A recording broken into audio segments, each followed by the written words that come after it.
s'adresser aux Éphésiens est une Ligue des champions spirituelle. Et pour jouer en Ligue des champions, tu dois être dans une forme olympique. Mais comment puis-je être spirituellement en forme olympique ? Eh bien, ça veut dire être en connexion rapprochée avec Dieu, l'écouter et avoir communion avec lui. Mais c'est seulement possible si tu t'es séparé des mauvaises choses, exactement comme les Éphésiens. Ils avaient jeté toutes leurs affaires mondaines et les avaient brûlées. Peut-être que nous devrions d'abord faire de l'ordre dans nos vies, où nous ne pourrons pas comprendre les pensées profondes que le Saint-Esprit veut nous partager par cette lettre aux Éphésiens. Éphésiens est une lettre paulinienne typique. Ça veut dire qu'elle est divisée en deux parties.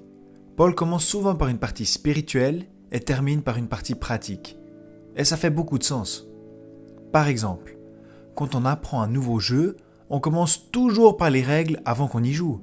Et c'est la même chose ici. D'abord l'idée, la pensée est expliquée, et ensuite la théorie peut être appliquée et pratiquée. Le fait que nos actions ont leur origine dans nos pensées peut aussi être expliqué par un principe spirituel. Les cieux gouvernent la terre. Les principes spirituels ont une influence directe sur ce qui se passe sur la terre. Alors la première partie va des chapitres 1 à 3 et la deuxième des chapitres 4 à 6. La première partie est résumée par « choisi en lui ». Donc c'est ce que nous sommes, notre identité. Nous sommes choisis. La deuxième partie peut être résumée par « conduisez-vous d'une manière digne de votre appel ». Donc ce que nous devons faire. Pour faire plus court, tu es ça, donc agis de cette manière. Pratique ce que tu es déjà spirituellement. Alors maintenant, de quoi nous parle la première partie ? Quand on lit le texte, on remarque qu'un mot revient plusieurs fois, le mystère. Paul est en train de nous révéler un mystère dans ces passages. Le fait d'avoir un secret ou un mystère implique que quelque chose n'est pas connu. Et donc il y a eu une période d'inconnu. Donc il y a deux périodes. Une période durant laquelle le mystère n'était pas encore révélé, la période avant Paul, et une seconde période où ce mystère a été révélé. Il le dit au verset 10 du chapitre 1. « Mettre à exécution le projet lorsque le moment serait venu. » Intéressant, mais laissons ça comme ça pour l'instant. Si on y regarde de plus près, on va trouver une autre distinction importante, mais cette fois entre deux groupes de personnes. Le premier groupe est appelé Israël et l'autre Ecclésia. Alors, pour Israël, c'est assez clair. C'est la nation privilégiée de l'Ancien Testament que Dieu avait choisie. Mais c'est quoi cet Ecclésia ? Ecclésia est un mot grec qui est en fait composé de deux parties. Ek-Clésia. Ek est lié au mot latin ex, qui signifie en dehors de. Ecclésia vient du mot kaleo, qui signifie simplement appeler. Donc pour faire simple, Ecclésia veut dire « appeler en dehors de ». Ce que ça veut dire exactement, on ne le comprend pas encore, mais continuons de creuser. Dans ces passages, il y a beaucoup de versets qui nous parlent de choses célestes, en contraste avec les choses terrestres. Un autre point est que cette Ecclésia avait été dit avant la fondation du monde. Et si tu connais un peu l'Ancien et le Nouveau Testament, tu peux mettre quelques pièces de puzzle ensemble. Israël était choisi depuis la fondation du monde, et il lui a été donné un pays. Toutes les bénédictions d'Israël étaient terrestres, pour avoir une bonne moisson, avoir une belle famille, ne pas avoir de maladie et avoir la paix dans le pays.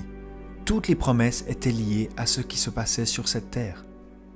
Mais Israël s'est détourné de Dieu et a désobéi au messager de Dieu. Ils ont tué le Messie, le roi, et ont même lapidé le dernier témoin, Étienne. Et donc Dieu a fermé la porte pour Israël pour 2000 ans, ou 2 jours, comme le mentionne le prophète Osée. Durant ce temps, Dieu s'est tourné vers un autre peuple, une autre épouse, pour rendre Israël, son épouse terrestre, jalouse. Mais cette nouvelle Ecclésia est aussi une nation qui n'en est pas une. Et c'est exactement ce dont parle Paul. Paul ? Intéressant en fait. Quand on pense à la lapidation d'Étienne, c'est Paul qui était au centre de la scène. Tu vois, la porte pour Israël s'est fermée à cet événement sanglant. Pourtant Dieu a choisi l'un des criminels en action et l'a transformé en un, ou mieux, en le principal prédicateur du nouveau mystère.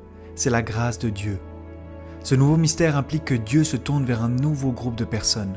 Il l'appelle l'Ecclésia, son corps et même son épouse. « Je suis Jésus que tu persécutes », a dit Jésus à Paul lorsqu'il lui est apparu sur le chemin de Damas. Par ces paroles, il voulait lui dire « En persécutant ce que tu crois être une nouvelle secte, les chrétiens, tu es en train de me persécuter. Moi la tête, suis dans les cieux, et ils sont mon corps, et je les aime comme mon épouse. » Donc Dieu a une nation, qu'il n'y en ait pas une, sur terre, même si elle n'est pas terrestre. Wow! Mais qui sont ces personnes? Ils sont une nation qui n'est pas définie par une relation avec un ancêtre commun, ni par une nationalité, une relation avec un pays, mais par une caractéristique unique. En Christ. Tu le vois partout dans le texte. Tous ceux qui sont en Christ en font partie. Et seulement par au travers de la foi. Ça signifie que si tu crois en Jésus-Christ et lui fais confiance pour ta vie, tu peux entrer aujourd'hui dans les bénédictions qui vont bien plus loin que le jardin d'Éden et que les bénédictions et les promesses pour Israël. Tu es ajouté au corps du Seigneur Jésus et il te voit comme faisant partie de son épouse. Pour un Israélite, ça aurait été une méga révélation, mais combien plus ça l'est pour nous, toi et moi, qui sommes de simples païens. Quelle grâce de pouvoir partager ces promesses. L'apôtre commence à adorer pendant qu'il écrit. Peut-être que tu devrais lire les passages encore une fois et ouvrir ton cœur en prière après les avoir relus. Mais laisse-moi encore te donner un autre exemple. Dans le livre de la Genèse, où on peut déjà trouver une image de l'Église. Joseph en Égypte. Il est rejeté par ses frères, exactement comme Jésus est actuellement rejeté par son peuple Israël.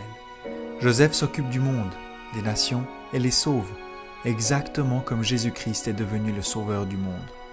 Mais Israël, comme nation, sera aussi sauvé. Et nous y voyons le parallèle en Genèse avec ses frères qui reviennent vers lui. Mais qui se tient aux côtés de Joseph lorsqu'il règne sur l'Égypte, qui est une image du monde? Une femme israélienne? Non. Asnath, une femme païenne. Tu vois, c'est toi et moi, quand nous avons accepté Jésus-Christ comme Sauveur et Seigneur.